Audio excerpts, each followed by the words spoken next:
Welcome back to Questing Beast. I'm Ben. Today we're taking a look at Wonderland. This is the third of the fantasy role-playing settings created by Andrew Kolb, the first of which was Neverland, set of course in the Peter Pan world, and the second of which was Oz. I have reviews of all of these on my channel. Now, the very first one, Neverland, was really more of a hex crawl, whereas Oz was more of a tour through the city of Oz, so it was more of a city crawl. In contrast to those two, Wonderland focuses on the most classic format for adventures of all, the dungeon crawl. This is of course totally appropriate because it is set underground, which is where Wonderland is, so it's the perfect setting for traveling through all sorts of weird, non-Euclidean scenarios trying to extract treasure. It says down here that it is 5e compatible, but really it's the same mechanical structure as the previous two books, where it's in theory compatible with 5e, but the stats are fairly minimalistic and are a little bit more vague, so you can adapt it more easily to 5e or to OSR content. There's lots of OSR inspiration all throughout this book for sure. Here is our back cover, and as with all of Andrew Kolb's books, it is a remarkably beautiful book. The physical construction is great. It has this nice silver gilt foiling around it. It's $35, which is crazy cheap. I think one of his previous ones was $25. I don't know how they're so cheap, but it is a fantastic steal, some of the best value for money in role-playing. It's got stitched binding. There is a ribbon bookmark. It has glossy pages. It's really just a gorgeous production all around. As usual, I will put links in the description below for you can pick it up. Even on the front cover, all of the clouds are done in this silver foil, and you can see the Cheshire Cat smile over there.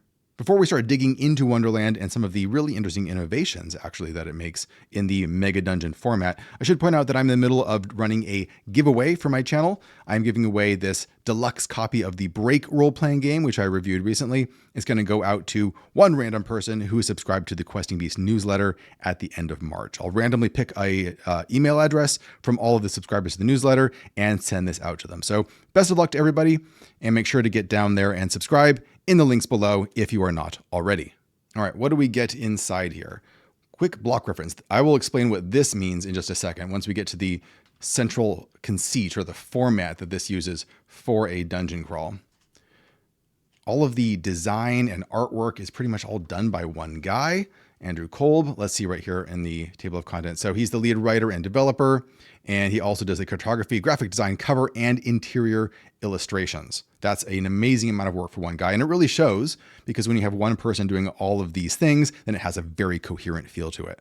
Chapter 1 is the world. The one criticism I have about the formatting of this book is that the text is really tiny. It's like 6 points, which is very small and a little bit difficult to read. It's not impossible to read. I got through it, but I wish it was a little bit larger. I know that would increase the page count, but it's something that kept bugging me. Now let's talk about the format that this uses. This is a mega dungeon. It has floors that you're going to be traveling down through. And all of those floors are formatted like a chessboard. So every floor is an 8x8 grid made of lots of different blocks, and each of these blocks is a different themed zone, and there are rooms inside of them. Let me show you what I mean. On the back cover, there are some sample layouts right here. So there's 3 main levels to Wonderland. You have the first floor, the second floor, and third floor. And what these are ways to arrange that floor. So for example, on floor number 1, you have all of these different areas and they're all numbered and with a reference down here. So number 1 is where you arrive. Number 5 is the dominoes domain. Number 14 is the pool of tears. And they're all in these Tetris block formats. What this means is that every time players revisit level 1, you can simply pick another one of these images, and now all of the rooms have been reconfigured. They're in slightly different positions, and their exploration of that level is going to be different. I suppose if you cut out these blocks yourself, you could start rearranging them and creating your own layouts as well. So let's zoom in just for a second as to what these might look like. So for example, this is level 3, room 3, the courthouse. So for example, level 3, room 3, it's this cross-shaped one right here. So you can see that there is the whole block is this cross shape, and it's broken down into 5 of these squares. Each of these squares has a kind of theme. And as we'll see, it is possible to play the game at a more zoomed out level where your party moves through these blocks and just kind of uses the theme that's there as they move from square to square. But if you want to do a more traditional dungeon crawl, you can then zoom in and use a map like this to actually do a square by square crawl as you would do traditionally in D&D. Pretty much every side of these squares has an exit on them, so no matter how you rearrange all these blocks together, it's going to be easy to travel from one to another. Over here it talks about mapping Wonderland, where you have your different levels, where you have the block as a whole, and then you have a square, and then you have the rooms inside the squares, so you can zoom in and out depending on how you're playing it. There are constants and changes here, where there are certain things that should remain true about each level of Wonderland, and it notes them right here, but most of it you can switch around and rearrange however you like.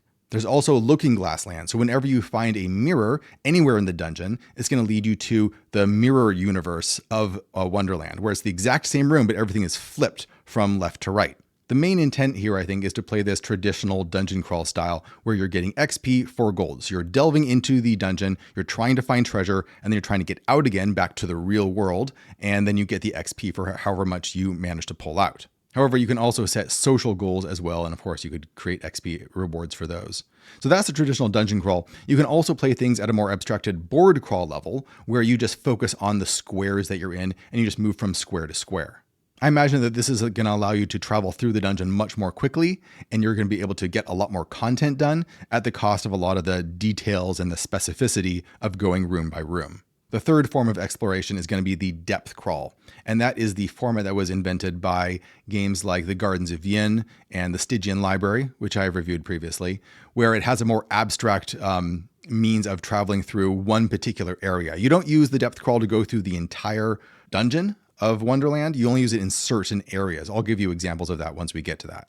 There's some very traditional dungeon crawling rules in here, like making sure that you are tracking your movements in 10-minute increments. 10 minutes represents doing a major action while exploring. You're going to be rolling for encounters, and there's a encounter table for every single section of the dungeon. It's really great.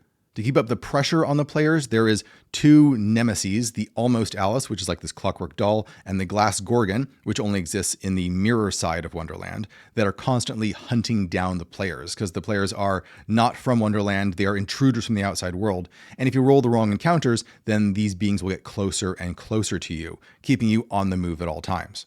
Sizes is a really big deal, since in the Alice in Wonderland books, they're always growing and shrinking, and that can dramatically change how the game works. So things are either very small, average, big, or very big. And there's mechanics here for how those things are going to affect each other. Because this is based on a Lewis Carroll novel, wordplay is a really big deal. If your players love wordplay and they love puns, then this is a great game to play, because that will be celebrated and rewarded by characters within the book, at least most of them.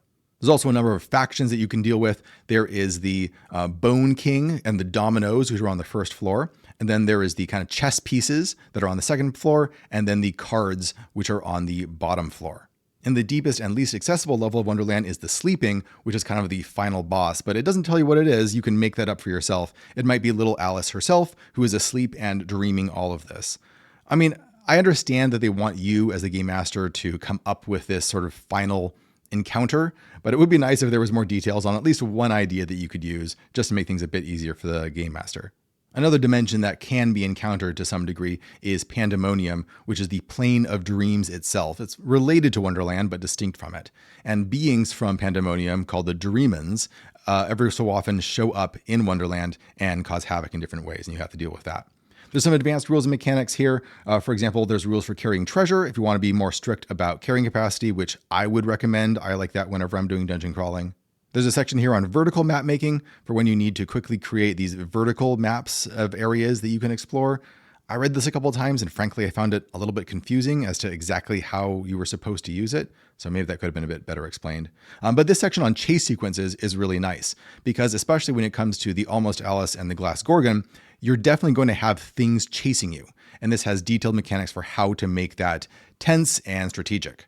Once one of these dangerous beings is really on your trail, you're going to be running through Wonderland at high speed, crashing into all sorts of strange situations and trying to get away fast enough. It's always good to inject that kind of chaos into the game, I think. Chapter 2 is the cast. So this is the bestiary of all the different NPCs and monsters that you might encounter, and there are quite a few of them. Before we really dig into the cast though, a quick shout out to today's sponsor. This video is sponsored by the Alien RPG Evolved Edition from Free League, now live on Kickstarter. After feedback from thousands of players, the Evolved Edition updates and streamlines the Alien RPG with new artwork, content, and tools for players and game mothers, all fully compatible with previous releases. It features new layout from Johan Nohr of Morkborg, revised core rules, iconic weapons, ships, and locations from Alien Romulus, new rules for zero gravity, miniatures, and campaign play, and even a robust solo mode. Check out all the new enhancements Free League is bringing to the table by clicking on the link to the Kickstarter down in the description below. The way that it works is that the description usually includes personality traits, ideals, bonds, and flaws, which is kind of a 5e thing, and then the stat block over here. What I've noticed with a lot of these monsters, especially some of the more powerful ones, is that they frequently have phases, where you beat them up for a while and they transition into a new phase. Sometimes they have 3 phases that they go through. This can lead to some very large stat blocks, which I found a little bit annoying, but really you only have to focus on one phase at a time, so you don't have to read the whole thing all at once. Most of the text is focused on the different special abilities and attacks that they can do, but the stat blocks themselves are actually pretty minimal and very OSR-like. Basically, it just includes their hit dice, their hit points, their armor, their speed, and 3 save numbers. It doesn't tell you what those save numbers are referring to. It's just that if something bad happens to the monster, you decide, oh, they would be good at this, then you use their best save, and if they would be bad at it, you use their worst save. We have all our classic Alice in Wonderland creatures in here, like the Bandersnatch, bankers, birds, bishops, the Bone King, the caterpillar itself. We have checkers, the Cheshire cat, children in wells. There's wells all over the place with children inside them, which is also a thing in the books. Crocodiles, custards, dodos. Here's some of the dreamins, not demons, dreamins, along with a big table of eccentricities that you can add on to make them weirder. Lots of the quirks from the book have been worked into this very well in a way that I really like. So for example, you have flamingos over here, which you can hire as a +3 magic mace that deals an extra 3d6 fire damage. So you pick them up by their feet and you start clobbering people with them. Or we have executioners who are part of the cards, and they are laminated, which means they're resistant to fire and water damage, and they're paper thin. So if you attack them from the side, then you roll with disadvantage. There's plenty of dumb puns in here, which I always love, like the gnomes de plume and the hall monitors, who are giant lizards wandering the halls. The baby head, that's also the sun, is a creature that you can fight, although it looks like you probably shouldn't.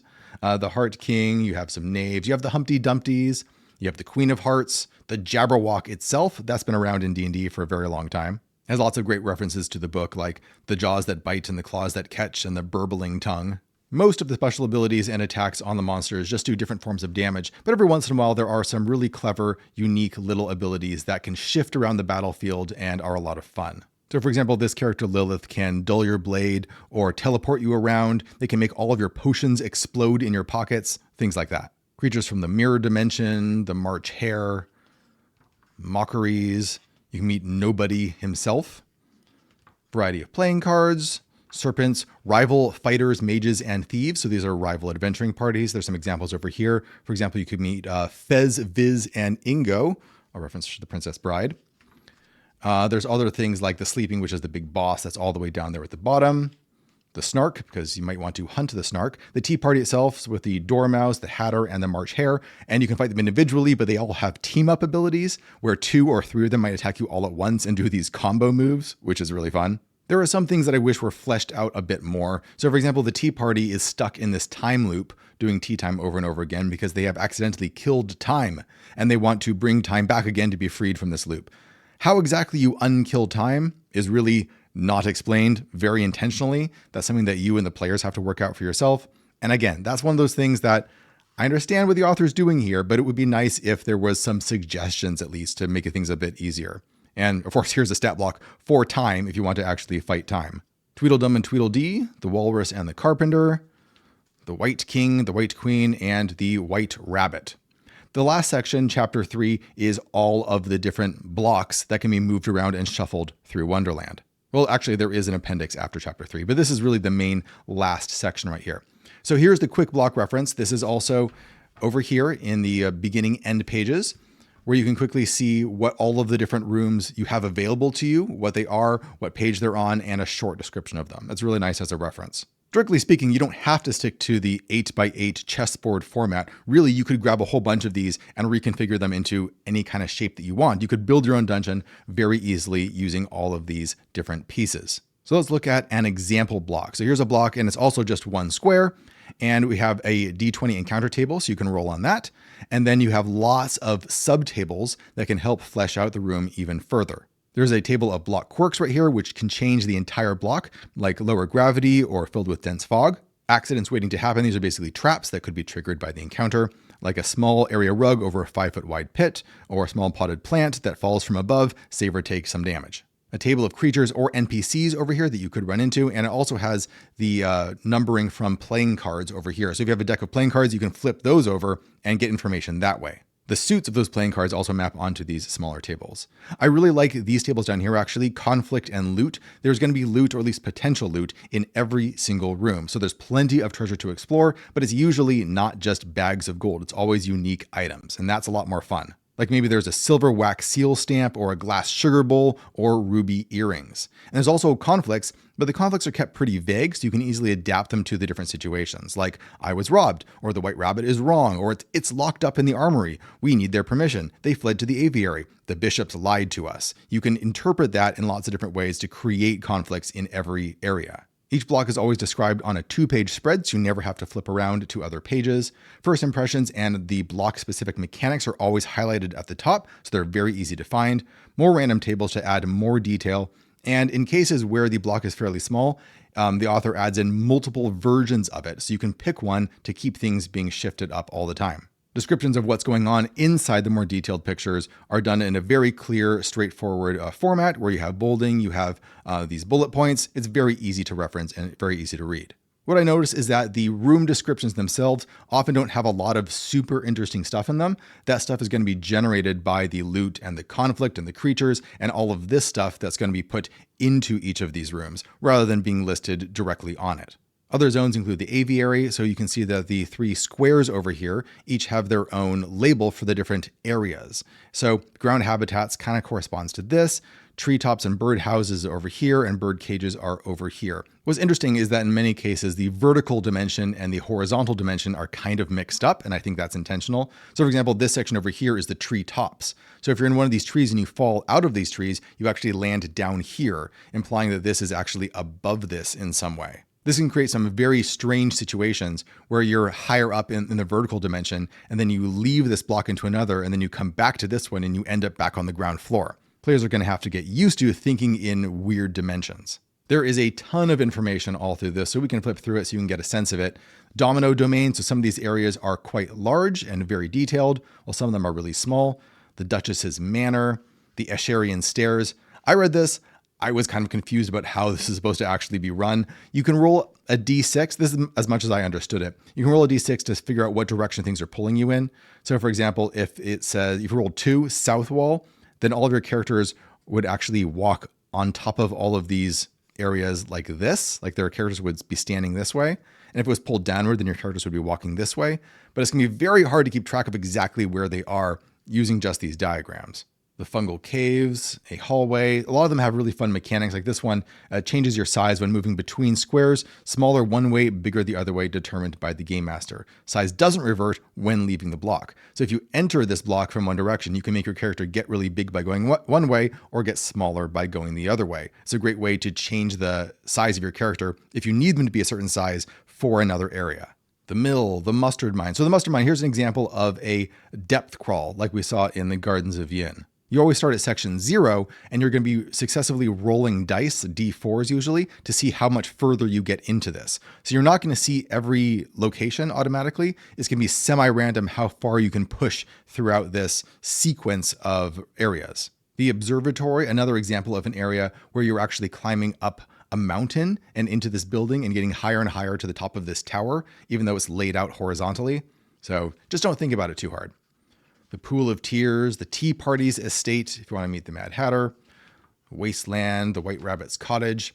They're all color-coded, so when you get into the green section, then you're now in level 2. One thing you're going to notice here is that in the encounter table, you can find stairs leading up or down. So there's a 18 or 19 means you find stairs. And so that is a 1 out of 10 chance that in each room you're going to find stairs penetrating down or up to the next level. This means that the connections between levels are going to be semi-random. You're going to have to explore around a bit until you find a way down or up. There are even some really fun areas where some blocks can affect the blocks beneath them. Like there's one where there is a lake or a swimming pool, I'm forgetting now, where you can drain it and all the water will drain down to whatever block is directly beneath this one. Looking Glass House, Pay Dirt, the River of Reeds, Statue Garden, a huge topiary garden. That seems very appropriate. Plant-based attacks and magic rolls with advantage. Damage to plants is halved. Healing to plants is doubled. Climb a tower. Explore some ruins. Get on a train. Yes, there is a train, and it's inside the dungeon. No, it's not actually going anywhere. If you look out the windows, you can see the landscape passing, but the block itself is not moving through the dungeon. You can just get out and you're in another room. Each of the different levels has its own depth crawl zone. Like this one is the Tulgey Wood, if you really want to delve around in a dark forest. The Tweedle's Cabin, Vegetable Garden, and level 3 is where things start getting a little bit crazier. The Armory, bedrooms, the courthouse, if you want to have one of these very madcap court sessions where players can be put on trial for all sorts of absurd things. A croquet court. There's a mechanic here where bludgeoning attacks using handheld objects or creatures always hit. That might mean that you are holding a flamingo, for example, and clobbering someone over the head with it. The dining hall, the dungeon itself, a forge, the foyer, a gallery, a hedge maze. Again, this is the depth crawl for the 3rd floor. Kitchen and cellar, parlor. I like the mechanics here. Only verbal attacks can harm a creature, construct, or animated object. All other damage to a target is nullified. So if you want to beat someone up, I guess you just have to be really mean. A playroom where everyone is shrunk down to a small size. It's always fun to explore an environment from a different perspective. So if everyone is really small, can create interesting combat scenarios. Here's a stairway where, upon entry, stairs and ramps ascend for anyone not wearing a crown. If entering in the middle, both directions ascend. A study, a theater, the vault, and the Sleeping's quarters. So this is the final boss or the final character that you might meet. I would be tempted to either make it Alice or perhaps make it the PCs themselves asleep up in the world above. Some supplemental chapters at the back cover Pandemonium, which is the world of dreams, which you might visit, although there's not a huge amount of information about it. It's just kind of sketched out. There are resources for if you go inside a dirt worm or if you get inside a mouse hole. Of course, you have to be very small to be able to pull that off. Or oracles, or go down a well. And there's lots of random tables that you can use to spruce things up a bit.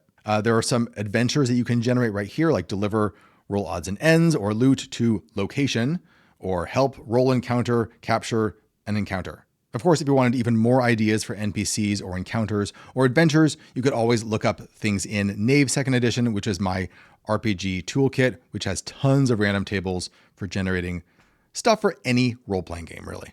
A section here on crimes that you might be arrested for and put on trial, like fraud or blackmail. I have a letter here and it's not written in the blue ink with your name on it. Care to explain? Or things like laundering. You smell too clean to be innocent. Really lots of great random tables for fleshing out all sorts of things in Wonderland. Evidence for presenting in court. Rules for fleeing Wonderland. If you end a session and you're still in the dungeon, there's mechanics for figuring out, do you get out in time? And what are you able to bring with you? Ingredients, locations, looking glass refractions, big table of loot, odds and ends, patterns, plot hooks, rumors, taxes, just tons of information to keep things fresh at all times. One of my favorite things about all of Andrew Kolb's books are the fantastic creator notes at the back showing how he created it. Lots of great complementary resources over here in terms of art and illustration, digital resources. He recommends using old school essentials if you're going to do this in an old school style rather than using 5e, and that's always a good choice. Delicious in Dungeon, The Sandman, and even things like Labyrinth, which is a really interesting reference because when I was reading this book, it really reminded me a lot of the Labyrinth adventure game, which I worked on a while back. Because in this RPG, it has a similar format where you are finding individual rooms that have random tables to help spruce them up. And this is all a depth crawl rather than a traditional dungeon crawl. But there was just a lot of interesting similarities between the two books that I thought was really cool. His sketchbook over here is really fun because you can see all of his sketches and his thought process as he slowly works out not only what the book is going to look like, but even what the concept is. How is it going to run? How does this chessboard style dungeon crawl going to fit together? It's great to see a game designer show their process, especially if you yourself are a game designer. It's cool to see how other game designers think and how they work through these different types of problems, both mechanical and aesthetic. There's some pre-designed character sheets at the back here that you can pick up, or of course you can use characters from any old school RPG. The Bean Counter, the Corner Cutter, Head Scratcher, Pearl Clutcher, which is like a thief, the Side Splitter is like a fighter. They all kind of map onto traditional classes. The Straight Shooter is like an archer. A quick reference right here that you could easily print out to help players quickly catch on to how the different rules work. Lots of random names for different types of characters that you never run out of names.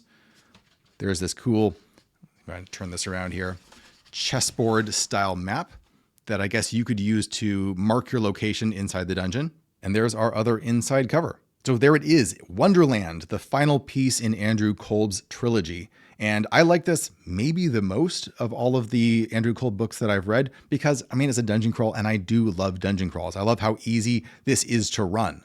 There certainly is some work that you have to put into it, but all of the different zones are very carefully described and there are lots of tools given to you to help you flesh them out. It's a staggering amount of work for one person to put into a book like this. It's a beautiful production and it's shockingly cheap. You really can't go wrong with it. One nice thing is because it exists in this dreamland, you can easily plug this into any role-playing game, really any fantasy role-playing game anyway. The characters can just go to sleep and find themselves in Wonderland. Or they can be just doing a normal adventure and they see the white rabbit run by, down a rabbit hole, and off you go. In any case, I had a great time reading this book, and I hope you had a good time looking through it with me. As usual, I will put links down in the description below for where you can pick this up online, as well as Andrew Kolb's other books and some of the other books that I've mentioned in this review. Thanks for watching, everybody. I'll see you next time.